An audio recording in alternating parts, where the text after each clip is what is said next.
Shadow Crypto, les infos crypto pour ceux qui n'ont pas le temps. Encore un nouveau record pour Bitcoin, les gars. Vous allez voir, c'est complètement barjo. Il a fait le mouvement aussi qui était prévu. On va regarder ça ce matin. Et faites attention aujourd'hui, vu que c'est le 1er avril, vous allez voir, pas mal de vannes d'influenceurs qui vont vous raconter des conneries pour vous dire que c'était un poisson d'avril.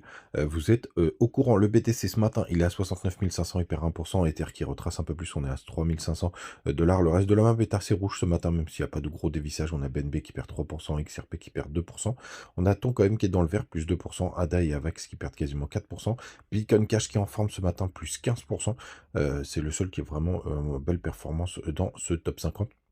On a LTC aussi qui prend un joli 5%, lui aussi très en forme quand même. On a APT qui prend 3,3%. On a Arbitrum et IMX et MT qui perdent entre 4 et 5%, pareil pour RNDR dans le bas du top 50.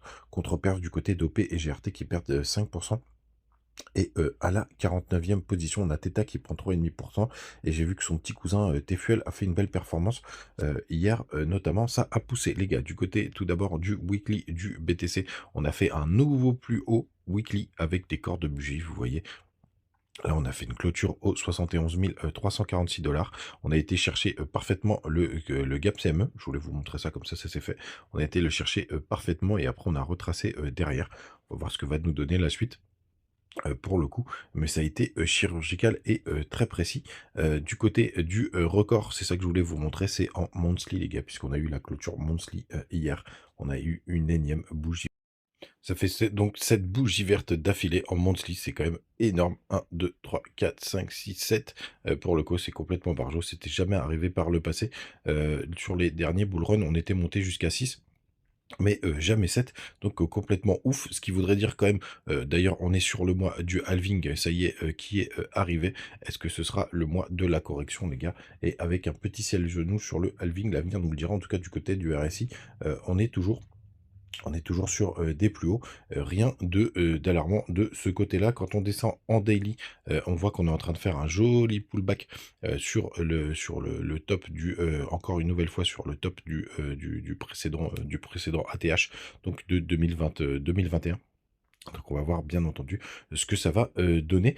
Ce matin, on retrace quand même assez fort et du coup les indicateurs, notamment du côté de notre ami Glassnode, on voit quand même que c'est quand même pas mal tapissé cette fois-ci au sud. Hein. Vous voyez, vous voyez, regardez sur cette mèche, on a commencé à tout aller chercher. On a un gros pic quasiment jusqu'au 68 500 $. On va voir si on aura besoin d'y aller. Il y a aussi des petits clusters qui se sont mis en haut. Mais c'est vrai que là, sur du court terme, hier, c'était beaucoup plus bullish avec le gap CME, et cetera et pas mal d'ordres qui étaient positionnés. Là, sur du court terme, on voit que c'est encore une nouvelle fois mitigé et vous allez voir, c'est assez intéressant du côté de l'analyse technique. Par contre, les foundings sont hyper élevés. Donc grande méfiance les gars, 0,04, ça commence à causer. Je crois qu'au pic du BTC, on était monté à 0,12 pour le coup, donc ça nous laisse un peu de marge quand on a été chercher un nouvel ATH vers les 74 000 $. Hein, juste ici, on était monté, il me semble, vers les 0,12. Donc attention, ce qu'il faut regarder aussi de très très près les gars, parce que ça nous donnera pas mal d'indications, c'est la Bitcoin dominance qui est en train vraiment de stagner là. Vous voyez, on est même en train plutôt de se comprimer.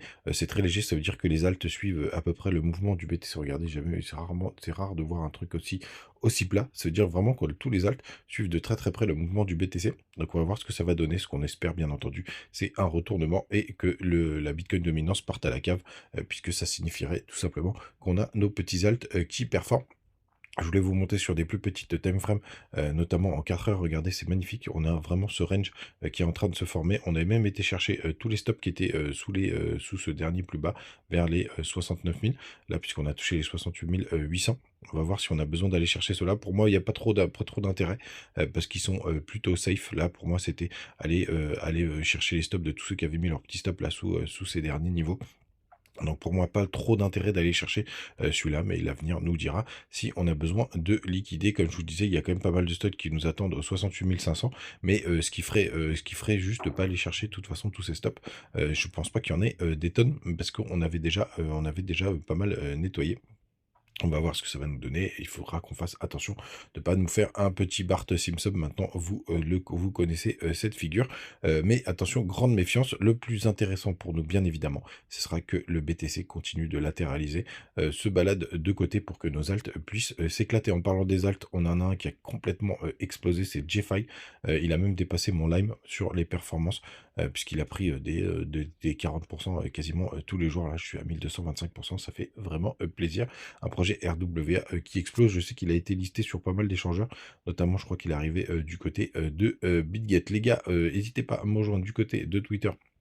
Je continue de vous partager des infos en direct live avec pas mal de petites news. Il y en a eu pas mal hier pour le coup, puisque je vous dis que je vais bientôt rentrer sur tout simplement. Et je vais bientôt rentrer sur deux cryptos. Si vous avez des idées, n'hésitez pas à me les mettre en commentaire. Vous m'avez déjà donné plein. J'ai quand même des petites idées de mon côté, bien entendu. TAO qui a retouché les 0,618 du dernier mouvement. Il est toujours dessus là ce matin. On va voir si c'est la bonne zone pour repartir. Je suis toujours dans mon trade. On va voir ce que ça va donner.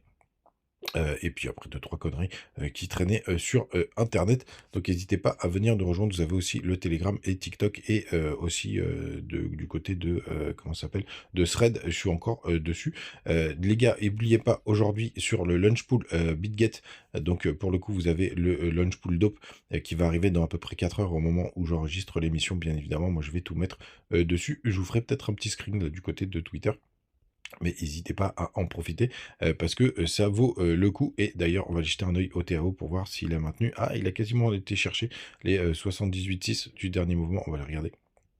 Hop, voilà à 78,6 qui est la dernière zone intéressante pour le coup. Si jamais il peut y avoir un rebond, on va voir ce que ça va donner. D'ailleurs, il y a eu un joli rebond, mais là on est sur la bonne RLZ, la Reload Zone, donc la zone de rechargement. On va voir si ça va repart d'ici. Pour l'instant, comme je vous le disais, je ne suis pas sorti de mon trade, j'ai toujours mon stop qui est ABE. Et en parlant de tout ça, si vous jamais voulez profiter des bonus, vous avez tout ce qu'il faut du côté de BigX, de BingX et de Mexe. Je vous mets tout en commentaire. N'hésitez pas, et bon début de mois d'avril et joyeuse Pâques pour tous ceux qui le font. Ciao.